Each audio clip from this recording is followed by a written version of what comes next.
song. Danny Wilson, Second Summer of Love. Thank you for listening tonight.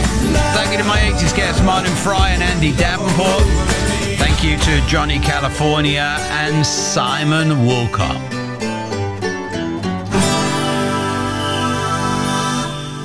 And that's your lot. Sounds of the 80s with Gary Davis is a listen production for BBC Radio 2. Fern's up next with the 90s. Join me on mid-mornings for the next 2 weeks, and also tracks from my year's guest Amol Rajan all next week. And meet me back here next Saturday 8 p.m. when I have producer Arthur Baker's My 80s Moments and a brilliant Arthur Baker Master Mix. Good night. This is Radio 2 on BBC Sounds and on your smart speaker. Play BBC Radio 2. BBC News at 10 o'clock. This is Catherine Cracknell. The Defence Secretary Ben Wallace says he won't be standing at the next election. He told the Sunday Times he didn't want to step down prematurely and trigger another by-election, but he confirmed he would resign as Defence Secretary at the next cabinet reshuffle. He's been in his current post for 4 years under 3 Prime Ministers. The boss of Britain's second largest trade union, Unite, has warned the Labour leader, Sir Keir Starmer, it could cut back its donations to the party unless he's bolder with his policies. Sharon Graham told the BBC Sir Keir's ambitions should be like those of the 1945 Labour government, which created the NHS.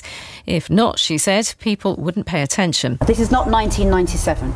Our infrastructure is on its knees. People are in a position that I haven't seen them in for a long, long time. We're going to need some very, very bold things from Labour, and I think they're going to need to start to do that, because if they don't do that, they may find that apathy is what wins at the ballot box. South Korea has promised to give more humanitarian and non-lethal military support to Ukraine.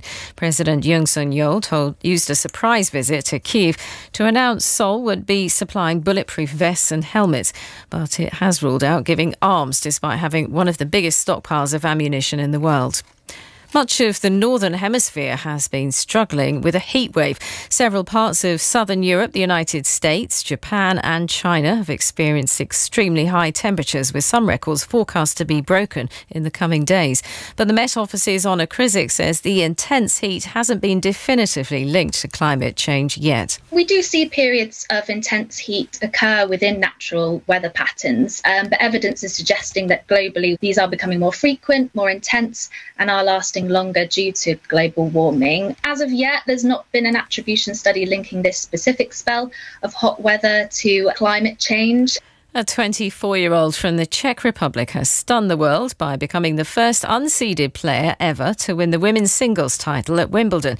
Marketa Vondrousova, who was ranked 42 in the world, beat the Tunisian favourite Ons Jabeur 6-4, 6-4. Billie Jean King became the first unseeded woman to make it to the final, which she lost. She was full of praise for the new champion. It is so difficult to finish in anything. And she had so many different spins. Sitting in the royal box really got to see that. And I really appreciate her game even more so now, even though I've watched her, but just really being able to concentrate. Football, and Lionel Messi has signed with the American MLS side Inter Miami on a deal which runs until 2025. The 36-year-old Argentina player left French champions Paris Saint-Germain at the end of the 2022-23 season. And the weather, it'll stay windy in the south and west of the UK. Showers will ease in most of the south and east, but could linger in the northwest. BBC News at 3 minutes past 10. Can't touch this. BBC Sounds of the 90s. Hasta la vista, baby.